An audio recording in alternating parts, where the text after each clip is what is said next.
Good evening, everyone, and thank you for joining us today on this Your Market Navigator series. Today, we have my colleague Vinod Bhatt, who is portfolio fund manager for our fund of funds and is also heading our wealth management on the knowledge management piece, and also is an equity strategist for us. Just to kind of give you a very brief background of Vinod. Vinod has done his graduation in engineering from IIT Mumbai. Then he did his MBA from Wharton, and he was an investment banker in the US for some time, and then came back to India. He has been with Aditya Birla Group for the last 10 years now. For the first 8 years, he was with our corporate strategy division at Aditya Birla Group, and for the last 2 years, he has been with us at Aditya Birla Sun Life AMC. Welcome, Vinod, to this session. Thanks, Bhavdeep. And Vinod has been on this platform some time back, but it was on a different role. He was kind of moderating a session with one of our fund managers. And today, it's my pleasure to kind of invite Vinod and kind of interact with him on his views on the fund of fund proposition.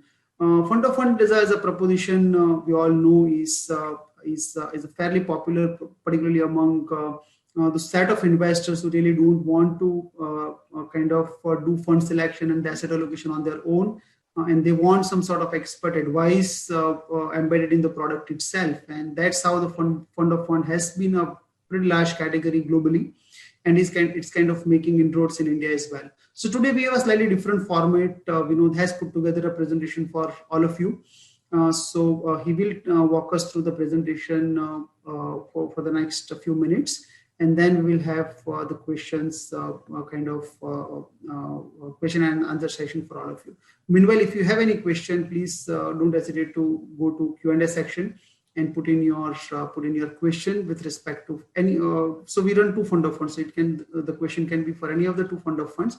One FOF is the asset allocator fund, where we invest across different asset classes in that fund. Vinod will now walk us through that in detail, what and why of it.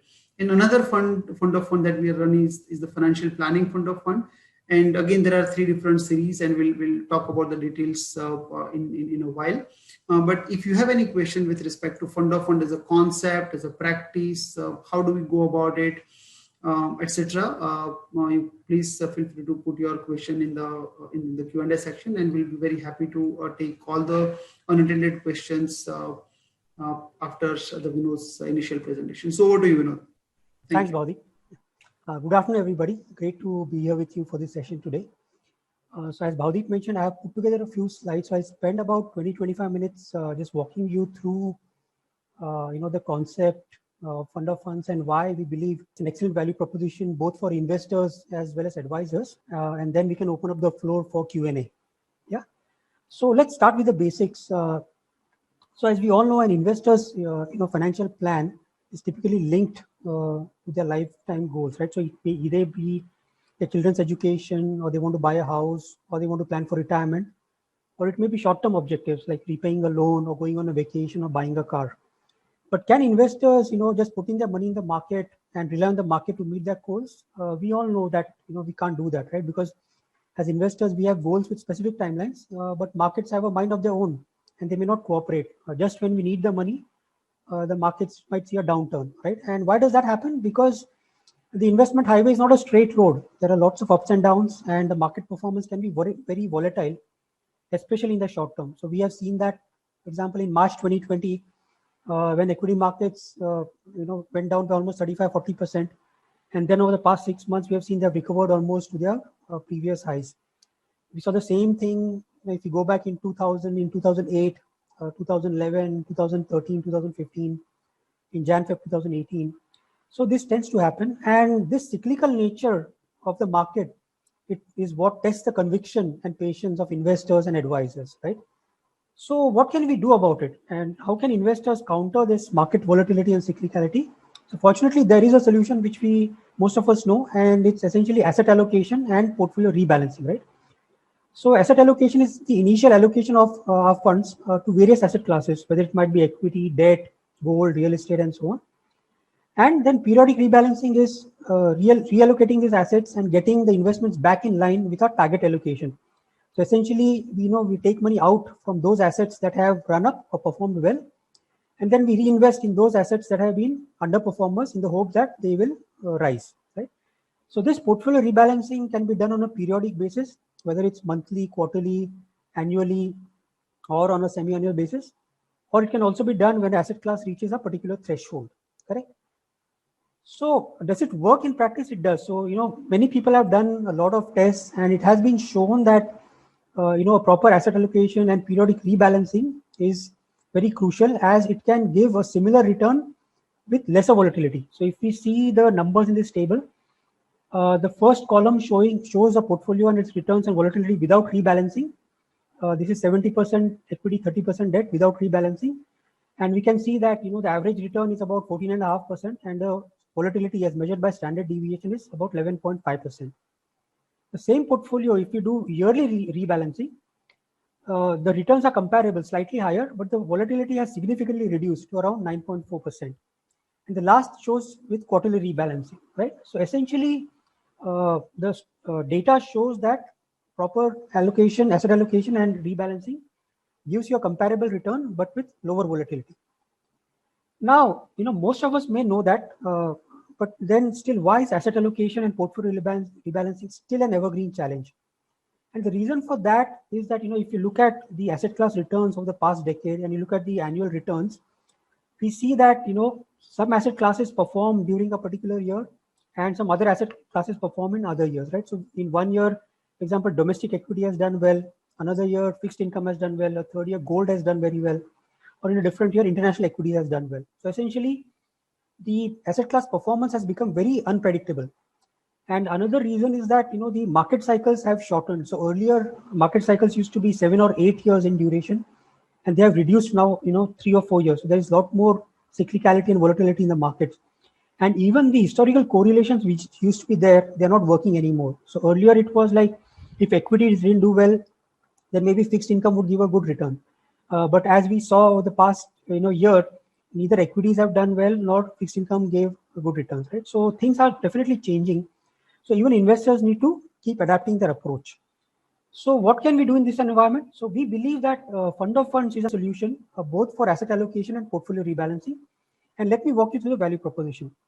So if, from an investor standpoint, what we want, like we don't want outsized returns. Like, we don't want, for example, 25% returns in 1 year, and then next year, negative 15%, and then again, positive 5%, negative 10%, and so on, right? What we want is actually alpha. So, maybe FD plus 2 to 3% returns, but with low volatility and a consistent returns over a medium to long-term horizon, right?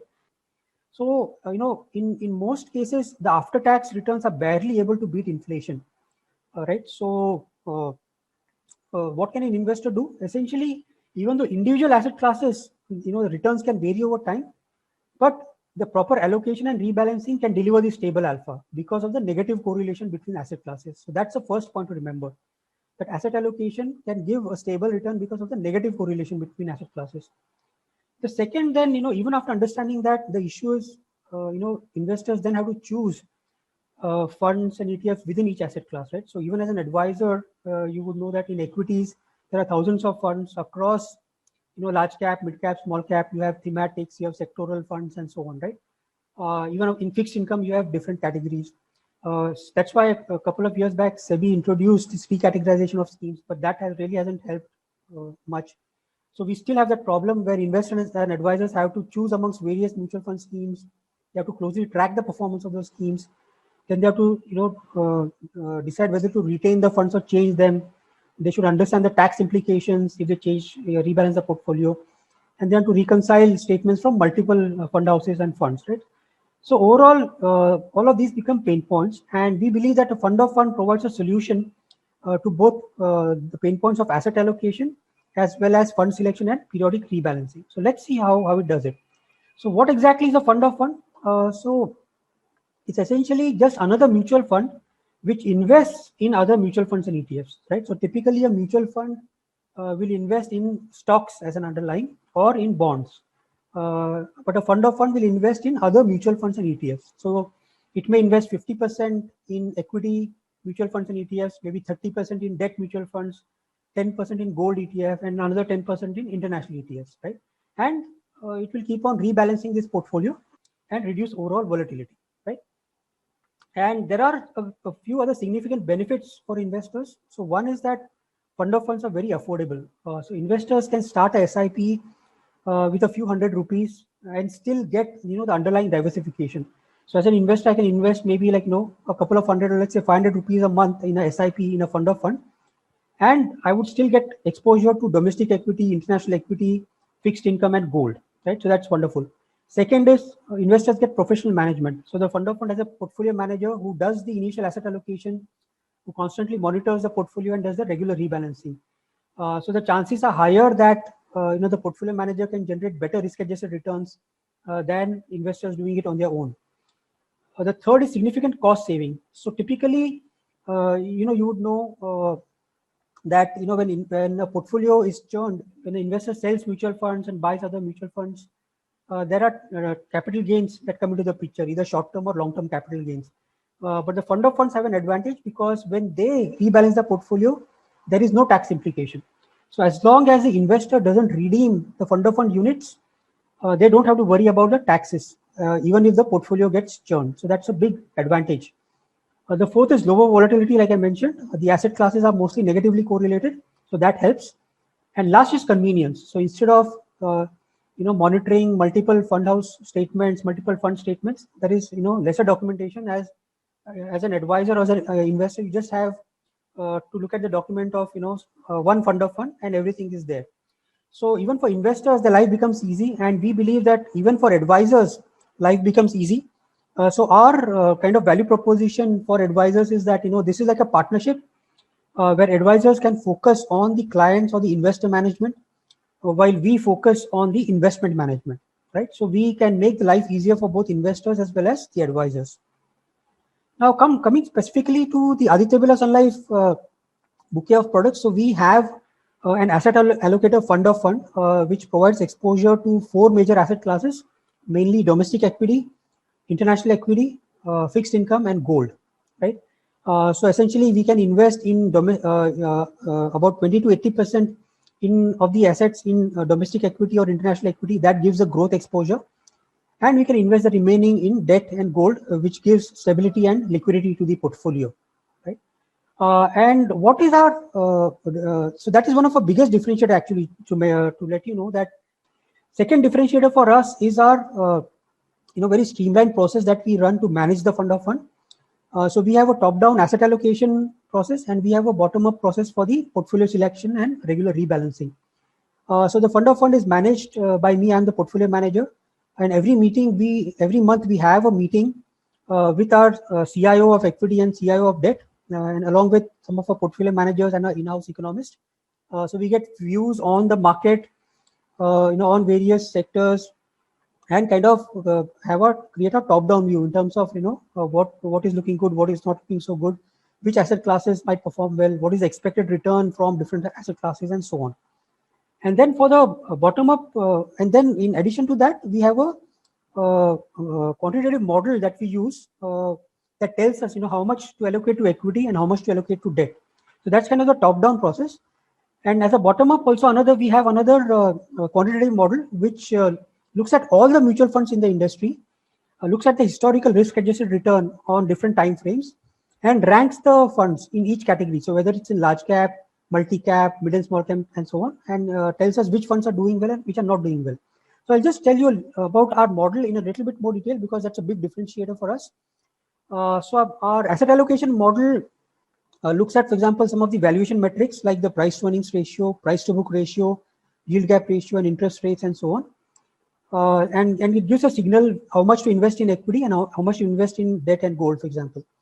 And then we also look at other parameters. So we look at, for example, the global macro parameters. We look at domestic macro parameters in terms of growth, inflation, and so on. We look at the flows data, FII flows, domestic flows, retail flows. We look at expected earnings growth, and we also look at the expected market performance.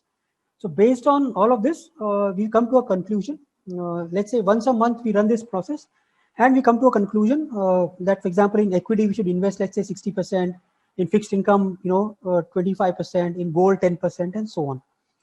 The second part is then the fund selection. So there again, our model gives us a ranking of all the funds in each category. The focus there is on consistency of returns. So we look at risk-adjusted returns across 3 years, 5 years, and 7 years. We see whether the funds have been true to label. We look at the relative performance, and we prepare a short list of funds.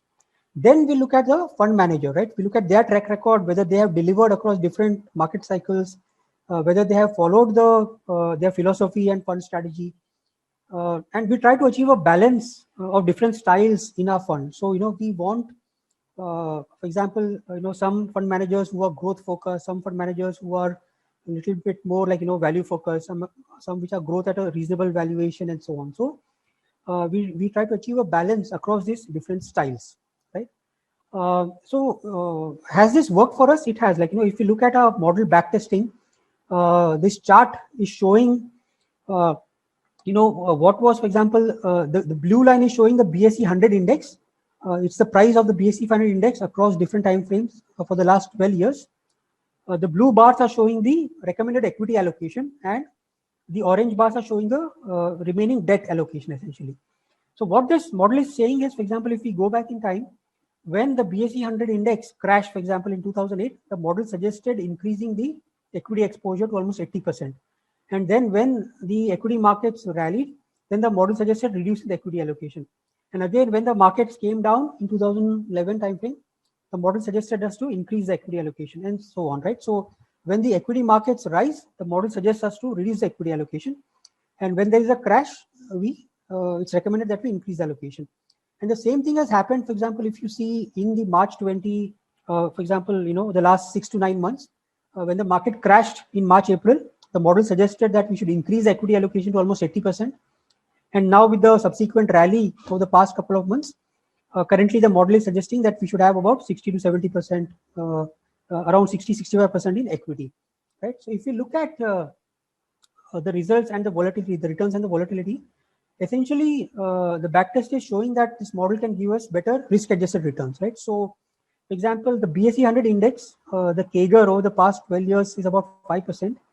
The model CAGR is about 10%. And if we just have a static 70-30 allocation, we would get a 6.5% return.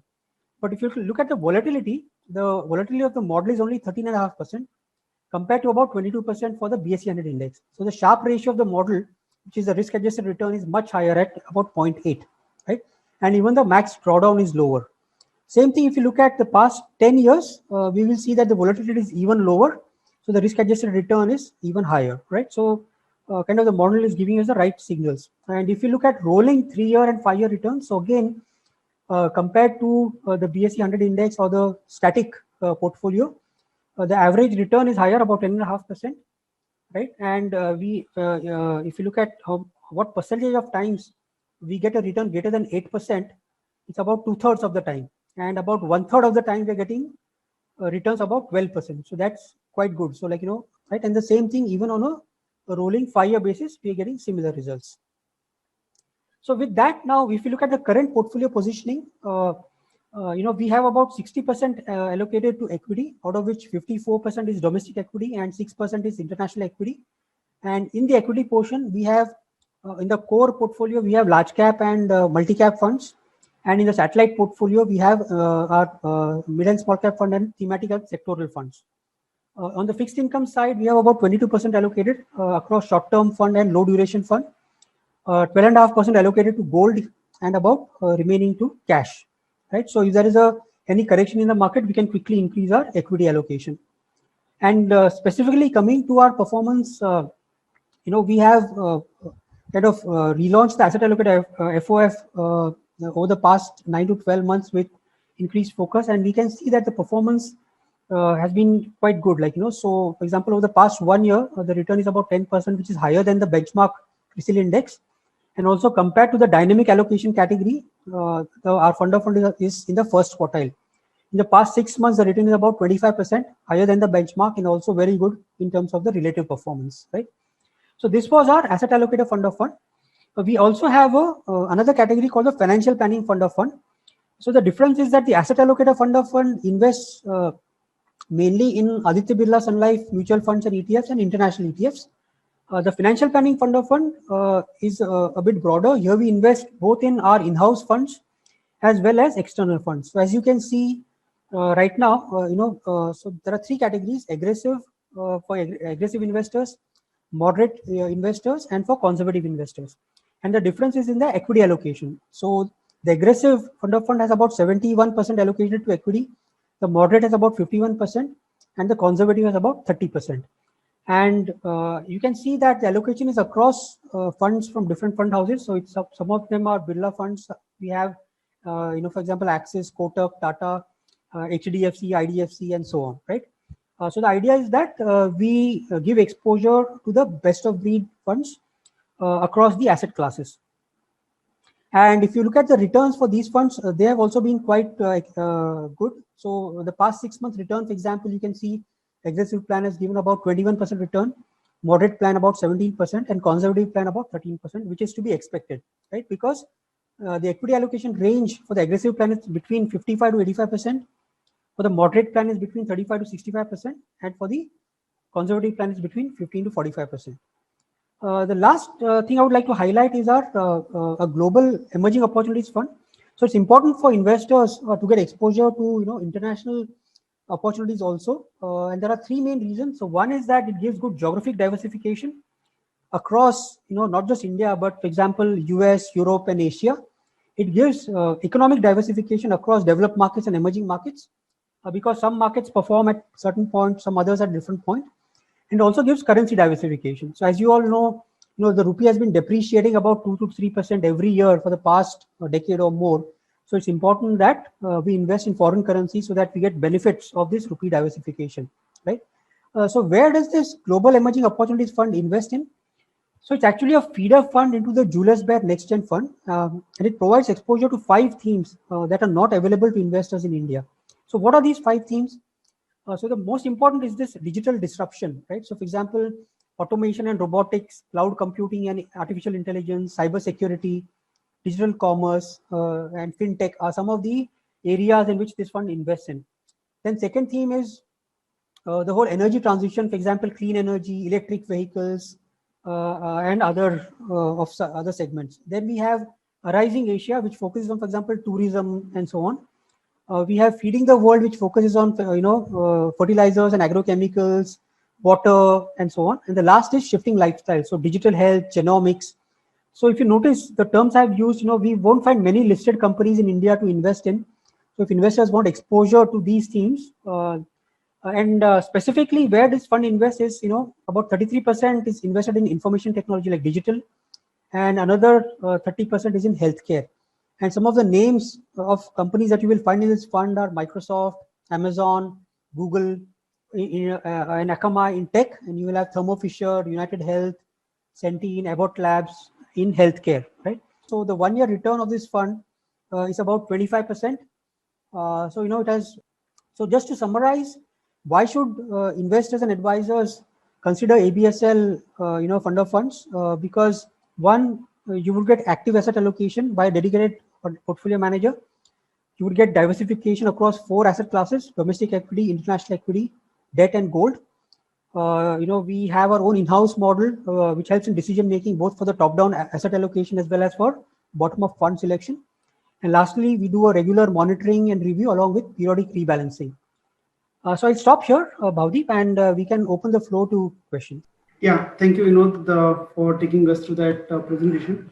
And sounds quite interesting, right? I mean, you are saying not only does this fund structure and the fund of fund offer decent return over the benchmark. I mean, you just talked about since 2008 and 2010 also.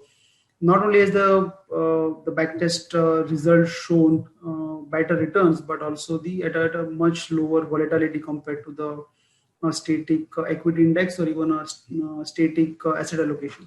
So that probably is the value. So let me just ask you the one question in the context of dynamic asset allocation fund category that you compared fund of fund performance with, because sure, that one category has become very, very large in the last few years, and a lot of our investors and partners would have participated either with us or few other funds in the industry. And I think one of the key propositions there was that investors, but large number of HNIs, for example, high net worth individuals, and even retail investors, their expectation is not necessarily 20, 25, 30% return. Even if they are, large number of investors have that who are in wealth preservation mode, so much greater certainty than a typical equity fund really delivers to them. And particularly last 2-3 years have been really challenging for all our investors and also mutual fund managers as well. So how would you compare fund of fund with balanced advantage fund category, and what are the pros and cons you would like to kind of highlight to our investors and partners who have joined us on this call today? Sure. So to start with, as we all know, the balanced advantage category funds can invest only in two asset classes, equity and fixed income, right? Whereas, like I said, our fund of fund can invest in four asset classes: domestic equity, international equity, fixed income, and gold. So that's the first differentiator. And that's a big advantage because, like we saw over the past year or actually 2.5 years, sometimes equity also doesn't work and debt also doesn't work, right? Historically, it was the case that they were negatively correlated. If equity didn't work, debt would work, and that's why the balanced advantage funds used to switch from equity to debt. But we saw over the past couple of years that is not working. That theory is not working because there were issues in both the equity asset class as well as the fixed income asset class. And there we saw over the past 2 years, actually gold has delivered stellar returns, right? So the 1 year return for gold is almost 35%. And if you look at the 1.5 year returns, it will be much higher. So in this scenario, the fund of fund would have really helped investors because it would have increased the gold allocation, right? So that would have increased the chances of investors getting their desired return. So the point is that the fund of fund provides access to a higher number of asset classes, and hence it has a higher chance of delivering the desired return. And at the same time, because these four asset classes are even more negatively correlated, so the volatility will reduce further, right? Versus just equity and debt. If you have other asset classes also, then the volatility reduces further. So if example, if domestic equity markets don't run up for some reason, let's say the Indian economy recovery is behind international markets, then international equity markets will deliver higher returns than the Indian equity markets. So that's why getting exposure to international equities will be beneficial. Or for example, if COVID-19, there is a resurgence, then we will see again that people will go back to gold as a safe haven. So gold will again give better returns. So it's important to have exposure to these four asset classes versus just the two asset classes. Yeah, I think that's a very compelling point that instead of two asset classes, multiple asset. And by the way, you talked about gold having done wonderfully well in last in previous 4 or 5 quarters at least. In fact, I learned somewhere that read somewhere that since last quarter of 2018, in no quarter has gold kind of given negative returns. I think it has been it's not only the point-to-point return in last 1 year or 1.5 years has been good, just that also the consistency of Q-on-Q return of gold is kind of quite good. Also, I think even international equity has sort of done well in the last year and a half. Generally, quite a few international equity, including our own fund of fund as well. Right. So I think you are so right that four asset classes reduce the volatility and improves risk-adjusted return for the investors. So on the fund selection side, how would you want our viewers today to kind of see the selection of funds? How do you really decide whether to invest in ABSL equity or equity advantage or focused equity or international equity? So how do you really come down to that final set of funds that we invest in, both on the equity side as well as on the fixed income side? So if we can just take us through some process that you run or some ideas that you have. Sure. So we do have a quantitative model that helps us in the decision making. So what we do is we look at the last 3-year, 5-year, 7-year data for all the mutual funds in the industry, and we look at the risk adjusted returns across various metrics. And then in each category, we rank the funds. So for example, let's take the multi-cap category, right? If there are, let's say 30-35 funds in the industry in multi-cap, our model will rank all the funds based on their risk-adjusted returns over the past 3 year, 5 year, 7 year periods. That is one. Then second is we look at the consistency of the performance of the fund manager. So it's not just about the numbers, but whether they have delivered the returns in different market cycles. So for example, we saw that there were few funds in the industry who were doing well pre-COVID, for example, with a particular style or strategy that they had. But post-COVID, their style or strategy is not working, so they have not been able to deliver the returns. Same thing we saw earlier, where some funds were doing well, let's say, in before 2015, but they were not doing so well after that, right? So, so we look at the consistency across different market cycles. Then on top of that, we look at the fund manager style and track record. So whether the fund manager has stuck to their style and delivered the returns with that style, and that they have not changed their style in between just to deliver the returns. And then the last thing, like I mentioned, was that we want to have a mix of styles in our portfolio, right? So just to take an example of the ABSL asset allocator fund of fund. So there we have chosen our focused equity fund, our equity fund, equity advantage fund, our small cap fund, and a pharma and healthcare fund, and a Gen Next fund. Now, why did we do that? So we looked at, for example, in the large cap and focused large cap category, we looked at the, like I said, the historical risk adjusted returns of the funds, the track record of our fund managers, and what style has worked across market cycles and how the funds are positioned.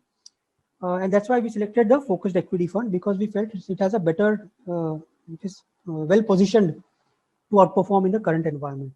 The same thing, now the fund manager, Mahesh Patil, who's our CIO, has a growth at a reasonable price philosophy, but the focused equity fund has 30 of his highest conviction stocks, right? So that's what this is based on, high conviction. Then we selected an equity fund because Anil Shah also has a growth at a reasonable price philosophy, but he has a slightly higher value tilt, right? So we will find different names in the equity fund than from the focused equity fund. Whereas in the equity advantage fund, our fund manager Satya Mohanty has a more growth focus. So he has a conviction that we will see an economic recovery earlier than most people expect. So he has positioned the fund to benefit from growth, right? So for example, the rally that happened in the markets over the past couple of weeks, the equity advantage fund has benefited from that, and that has helped the fund of fund also. So the idea is that we achieve a balance of styles across the fund managers, so that in any kind of environment, these funds, most of these funds should work, and the fund of fund should deliver the expected returns.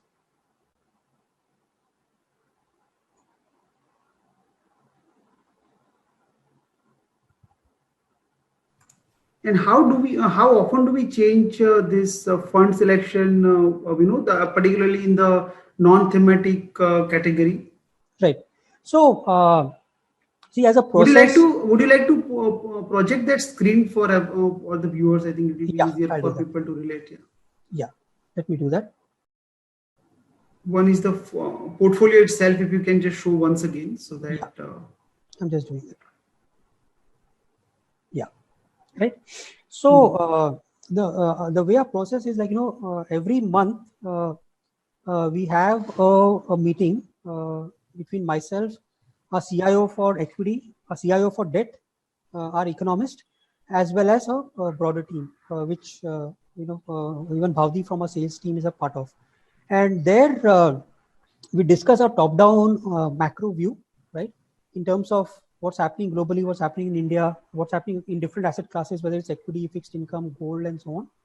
And we take a view in terms of what can be the expected return from these asset classes. So this happens once a month, right? But given that the environment is so volatile right now, even the markets are very volatile. We are seeing developments both in terms of COVID or economic growth and so on. So we are having, in addition to this formal monthly portfolio manager meeting, we are having almost weekly discussions, right, where we revisit the key developments that have happened and whether we should stay with the asset allocation we have or whether it needs any changes, right? So that's in terms of the process, the top down asset allocation. In terms of the bottom-up fund selection, our idea is that we should not have a lot of churn in this portfolio, so that so just so the investors know, even the fund of fund, for example, when it exits from an underlying fund, there is an exit load involved if we exit before 1 year, right? So we also want to make sure that we don't incur that exit load unnecessarily, and we also don't want to churn the portfolio unnecessarily. So the core portfolio, like I show, that you can see on the equity side, which is our large cap and the diversified fund. So essentially, it will be our focused equity fund, our Nifty ETF, our equity fund, or an equity advantage fund. So we will not churn the portfolio unnecessarily. We may, reduce or increase the allocation marginally, and the way we do it is through our Nifty ETF. So, for example, if we want to reduce the equity allocation a little bit, we will reduce, or we will, reduce the position of our Nifty ETF. And if you want to increase our equity exposure, we will increase the allocation to the Nifty ETF. So that way, we don't unnecessarily incur exit loads on the other funds. And in terms of the mid and small cap or the thematic, so that's a call we take based on a view. So, a few months back, we saw that the mid cap and small cap were very much undervalued compared to the large cap, right? So the mid cap index was almost 30-35% below the Nifty, and the large cap and the small cap index was almost 40-45% below the Nifty.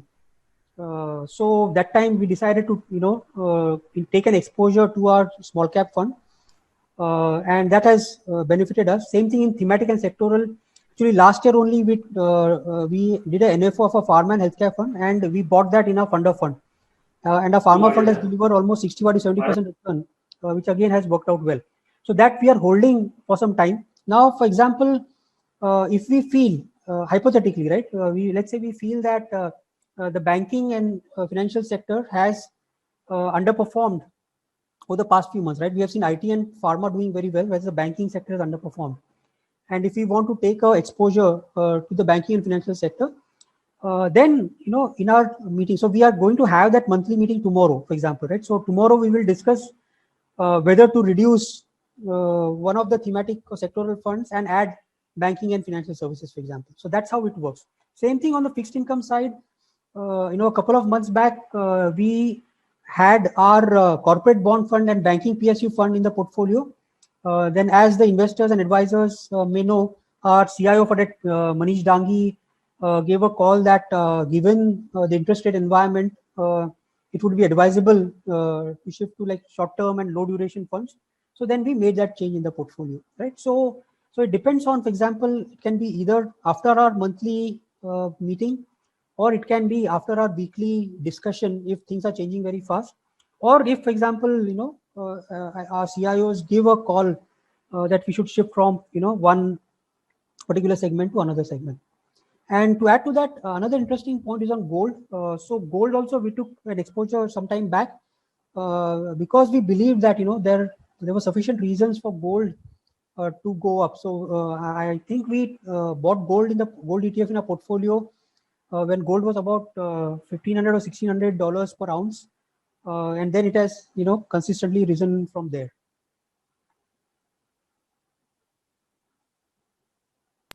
Yeah, great, Vinod.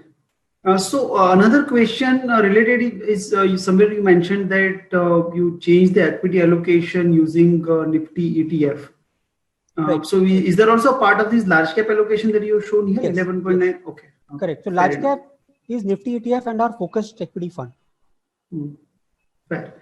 And how about the fixed income? Would you like to talk a little bit about how do you go about selecting the funds within fixed income piece as well, and whether fixed income is a residual allocation or it's an active allocation that you look at? Yeah, so see, it really depends on the environment, right? So in the current environment, see, interest rates are expected to be low.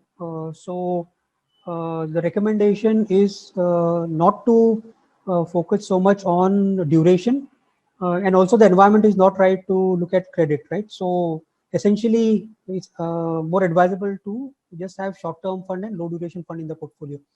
And given that interest rates, they may reduce maybe 25-50 basis points, but not significantly from here in India.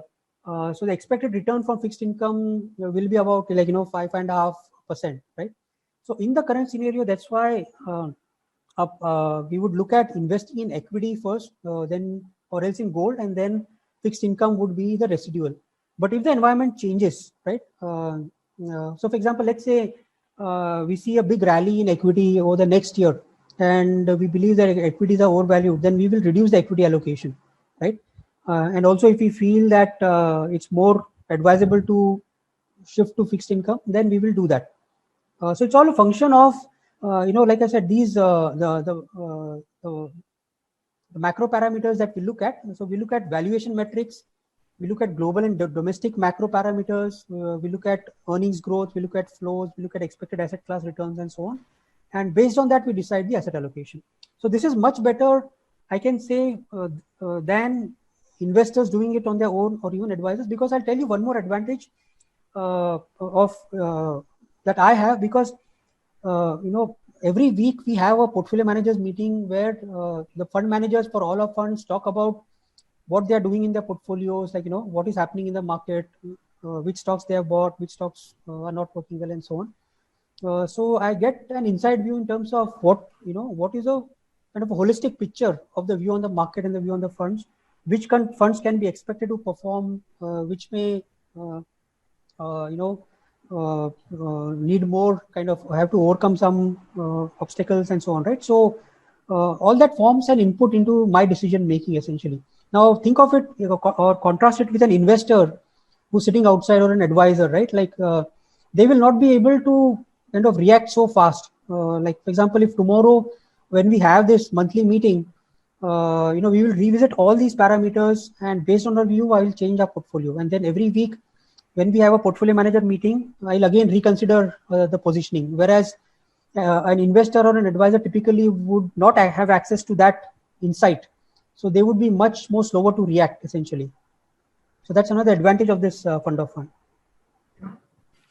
Yeah, that makes perfect sense, I think. And I think during your presentation earlier on also you had mentioned that the role division could be, the advisors and the distribution partners can really take care of investors' needs, etc. Essentially managing investors, right? And fund managers, fund manager of fund like you managing investments. So one managing investments, another managing investors. And I think that's a fair assessment of how can the division of work can be for more efficient overall returns. So I think that makes perfect sense. So just tell me one thing, Vinod, how do you see this global opportunities fund? In fact, there is a question. There are a couple of questions actually around this. Mm-hmm. One is from Aditya Khandelwal. In FOF, how often are the underlying funds likely to change? I think that you answered. In short, is short-term underperformance a potential trigger? So that is one question that he had. And another question is on global emerging funds. So we'll come later. So how important is short-term underperformance of a fund or a particular segment of the market for you to either enter or exit that particular segment of investments? Right.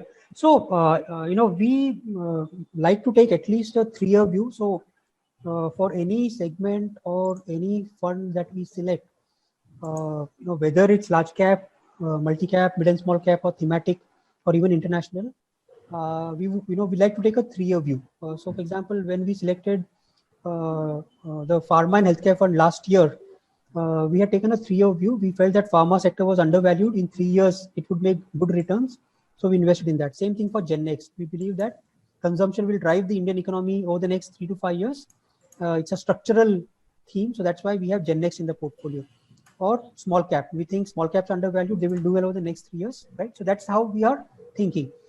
Now, if there is short-term underperformance, we will revisit the decision. But like I said, we don't want to churn the portfolio unnecessarily. We want to give time to that segment or to that fund to perform, unless we see some structural issue. So let's say, we have the small cap fund in our portfolio, and the small cap segment essentially is highly exposed to the domestic economy, right? So if the Indian economy does well, then small cap companies do well, and the small cap fund or the small cap index will do well. Now the expectation is that over the next year or 2 years, the Indian economy will recover. Now, hypothetically, let's say that the COVID cases, we see a huge resurgence after this festive season, and the government starts reimposing lockdowns again, right? So again, we see a kind of a downtrend in the economy. So there we would then revisit our allocation to the small cap fund. So we may want to reduce it, we may want to exit it. So we'll take a call, okay, is this just a short-term blip? So maybe just a couple of months and then this will come back, or can it extend to much longer period? So if you think it's going to be a much more structural issue, then we will exit that fund. Otherwise, we will give it time to run. Okay, so essentially you are not going kind of reacting to very short-term underperformance or outperformance of a segment or a product.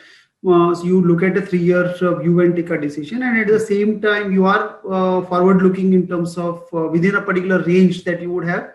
You are forward-looking while taking a decision on whether to increase risk or reduce risk in a portfolio, like for example in small and mid cap that we just mentioned. So that is that a fair assessment? Yes, and also that's one of the advantages of the fund of fund versus investors or some advisors doing this, because we have seen everyone has behavioral biases, right? So for example, when the market crashed in March, April, we saw a lot of investors and even some advisors asking whether they should stop the SIPs at that point, they should wait on the sidelines, and that would have been a wrong decision, right? Whereas our model told us to increase the equity allocation, and we followed the model, right? So the fund of fund helps in overcoming this behavioral biases. So I'll give you another example. Couple of months back, when the Nifty had fallen to about 7,500, then it rose to about 9,000, 9,500. So I had calls with a few HNIs, a few advisors, and that time they said that Nifty has already bounced back to 9,000, 9,500. So we would prefer to stay on the sidelines rather than come in now. So we'll wait for a correction and then increase our equity exposure. And of course, the market ran up to 10,500. Again, I had a few calls with investors and advisors, and some folks had the view that let's wait for the market crash and then we'll enter. And of course, the market ran up to 11,500, 12,000, right? So everybody has the behavioral biases, and it works against us. So it makes sense rather to invest in, for example, this fund of fund where it's more kind of a model-driven decision making, which helps us to overcome our biases. Fair enough. So I think it just keeps in some way investors and even partners in some way more disciplined and more objective in terms of the way they take decisions, rather than just getting carried away either with momentum or value trap. Okay, so is it a fair assessment if I were to say that our fund of fund portfolio at the end of the month is a recommendation that ABSL AMC has for the products? Because quite a few times I've seen our partners and investors they would ask us, which all funds would you recommend at this point in time from Birla Stable? So is it a fair assessment to just say that, okay, just look at our fund of fund portfolio, and whatever funds are really showing up there in that portfolio are our key recommendations at this point in time? Is it a fair advisory? Right, you have hit the nail on the head. This exactly is the point that our asset allocator fund of fund is supposed to reflect our strategy and recommendation essentially. Yeah. So in the current environment, we would recommend that investors have a balanced allocation, 60% allocation to equity, for 2022 to debt, 12.5% to gold, and the remaining to cash, and whatever kind of the selection I have shown across large cap, mid cap, thematics, mid and small cap, and so on. Right. Perfect. I think most of the seasoned advisors on the call today would know that we have been of the opinion, and in fact, you all have experienced that one thing is to ask fund managers what's your view, and another is just to kind of look at their portfolio and portfolio changes, and you really get to know about what's their house view. For example, on equity side, rather than just asking fund manager what their view is or a CIO, just look at the equity allocation in their balanced advantage category, or in our case, balanced advantage as well as fund of fund category, and you broadly know what is fund house really thinking and executing in terms of their view in their own portfolio. So I think that's a fair way of sort of looking at it. Let me very quickly come to the financial planning fund of fund, and then we'll talk about our global opportunities, emerging opportunities fund. Sure. So in financial planning, so for everyone, just to kind of recap, we have two fund of funds. One is asset allocator, which we have spoken so far in detail, which invests in 4 different asset classes and picks up funds from Birla's table. And that is one model portfolio which really reflects our advice for investors and partners for what is our asset allocation advice and the fund selection also within, out of a number of funds, tens of funds that we have, we just pick up a few of them and they really reflect our view. So that's the asset allocator fund of fund. Then we run another fund of fund called financial planning FOF, which Vinod kind of took us through in detail. And then there are 3 portfolios. Or 3 different plans within that.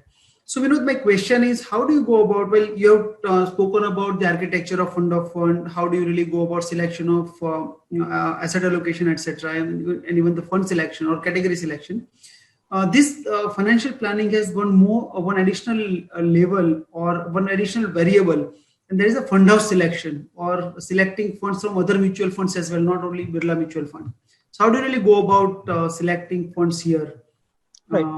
So, the advantage for us is that our process is flexible, our model is flexible. So, like I mentioned, in the model, we rank all the funds in the industry. It's not just the Birla fund. So, if you look at the multi-cap category, if you look at all the 30-35 funds in the multi-cap category across different fund houses, and the model will rank all the funds in terms of their consistency of their risk-adjusted performance.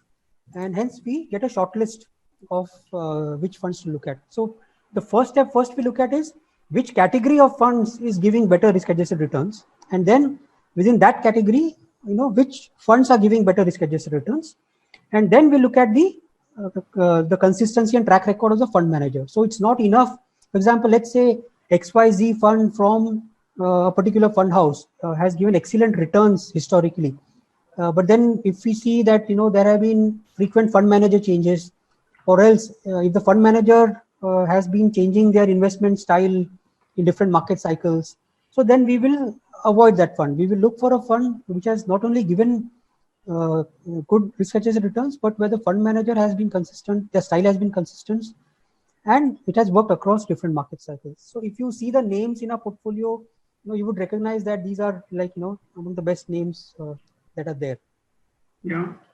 This is interesting, and I think I'm sure all the partners and investors will draw a lot of comfort that while on one hand, as business, or as a profession that we are in, that is asset management, we would be competing with quite a few of these names, and at the same time, we sort of not only look at portfolio and performance, which everyone would be looking at, but also the style analysis, for example, or the commentary analysis of what they really believe in. So in some way, you are getting an embedded advisory by subscribing to this portfolio. It's not just about the asset allocation, not about some of the fund selection that we have, but about the composite analysis of various mutual funds being offered in the industry. So thank you, Vinod, for taking us through this part.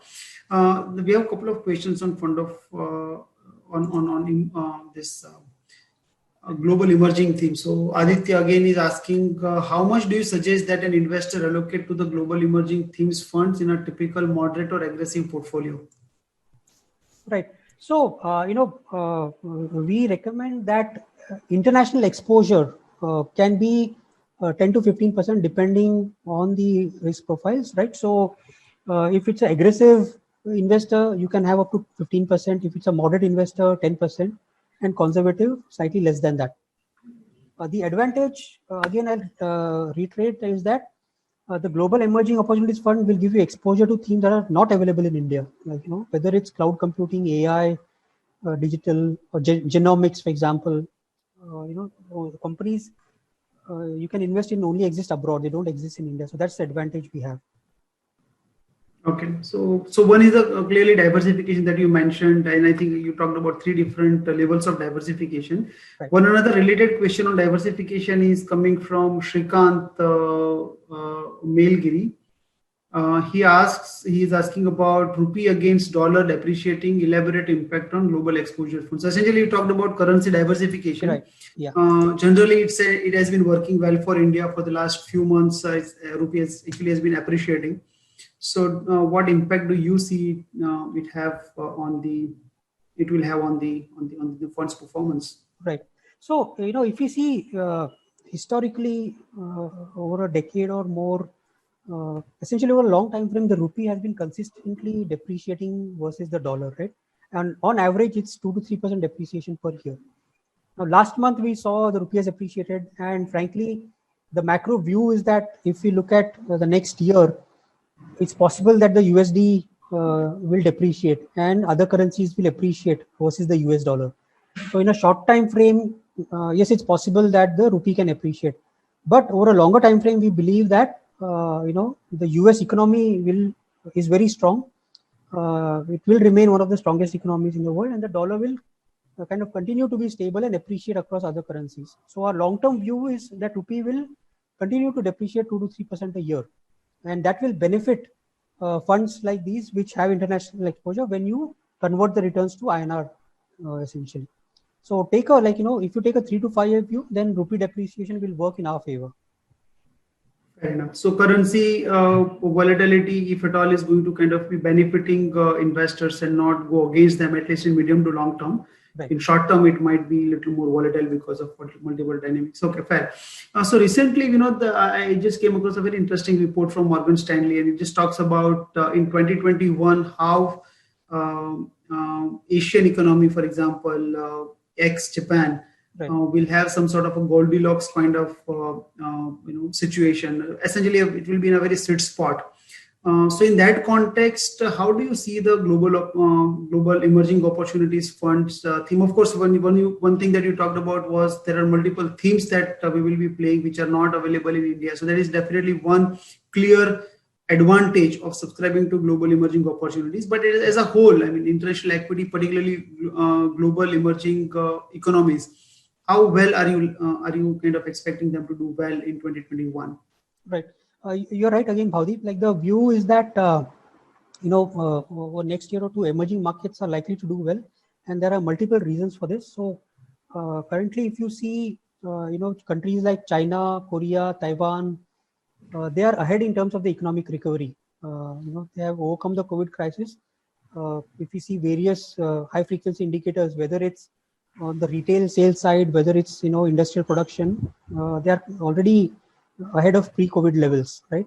As compared to the US and other developed markets, which are slightly behind, right? So that's one factor in their favor. And of course, countries like India, Indonesia are expected to recover, although we are behind some of the developed world. But over the next year, we are expected to again, kind of go back to our pre-COVID levels. So one is the good growth, economic growth that is expected in the emerging markets. Second advantage is that the central banks, whether it's the Fed or the ECB, the Bank of China, Bank of Japan, everybody is expected to continue their accommodative stance for the next 2-3 years. So the Fed has already said they will not increase rates till 2024, and other central banks follow their lead.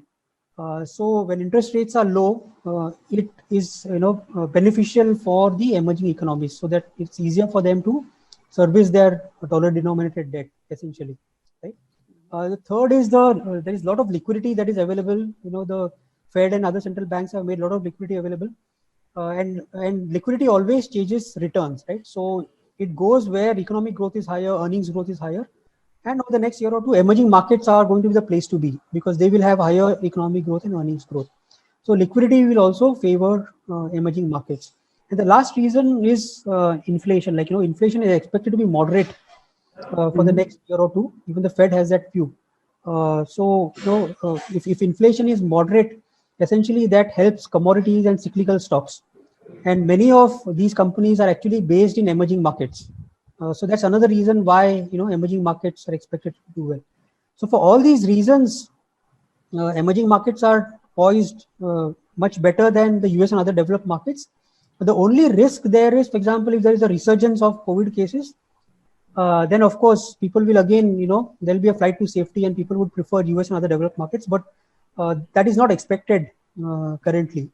So the current view is that emerging markets are better positioned than US and other developed markets. Perfect. Interesting. So, how much allocation would you recommend to a typical moderate to aggressive investors, to this category of funds? So, let's say all international equity funds, and within that, say global emerging opportunities funds. So, right, 5, 10, 15%. What is good enough? Yeah. So, for a moderate investor, we suggest 10% allocation, and an aggressive investor 15% allocation to international equities, essentially. Fair enough. And at this point in time, your view is that emerging market oriented international equity funds are likely to do well as we step into 2021 because of the reasons that you just talked about, compared to other international equity funds which are more skewed towards developed markets. Is that the right assessment? Yeah. So either funds that have a good balance between developed and emerging markets, or funds that have some more exposure to emerging opportunities, emerging markets should do well. Okay, perfect. And last question that I have is on the fund of funds. So would you suggest our investors and partners to look at fund of fund as a product, or how should they look at, or it's a replacement of their entire mutual fund portfolio? Both the financial planning FOF and asset allocator funds. How do you really see them? Is it a part of, it should be a part of their overall portfolio, or it should replace their portfolio? Right. So as we discussed in the beginning, the fund of fund is a solution for two main pain points. One is the asset allocation, and the second is the fund selection and the rebalancing. So if the investors and the advisors look at a fund of fund in that context, then over time they should replace their portfolio. They're basically, it's like they are outsourcing or leaving the entire asset allocation and rebalancing to the fund of fund portfolio manager, essentially. So it can either be, for example, a new investor who can just start in the fund of funds, or an existing investor slowly moving their incremental money and their existing allocation to the fund of fund. And over time, it reduces their headache and makes their life simple. So our objective is to make life simple for investors and their advisors. Perfect. I think very well said. And advisors' key strength is knowing the customer and the behavior, the need, and things like that. So they specialize in that. And we as asset management company specialize in investments and market investing. And therefore, if we collaborate in that sense, maybe we can serve our investors in the best possible manner. Sure. Well summarized. Great. Thank you, Vinod. And just last couple of sentences or key message that you would have for our viewers today. I would just like to reiterate, from an advisor's point of view, our value proposition is that you can focus on clients and investor management, especially in times like this where markets are very volatile, where investors need a lot of hand holding. And you can leave the investment management part to us, because we are focused on this 24/7, and we can react faster to any developments. And for investors, again, I'd like to reiterate that the objective is to simplify your life and reduce your headache, so that you can focus on whatever you want to do, essentially, and not have to worry about the markets and your returns. So, perfect. Thank you very much, Vinod, for all those insights and taking us through all the three funds: asset allocator, financial planning fund of fund, and global emerging opportunities fund. So I hope all viewers would have got something out of this conversation. Thank you once again for joining us in this episode of your Market Navigator series. Next week at the same time, we'll once again be back with you with another expert to share our insights and updates on either the markets or products. Till that time, thank you once again for joining. Stay safe during these times. Thank you, and thanks, Vinod, once again. Thanks, Baudi. Thanks, everybody. Take care. Thank you. Bye.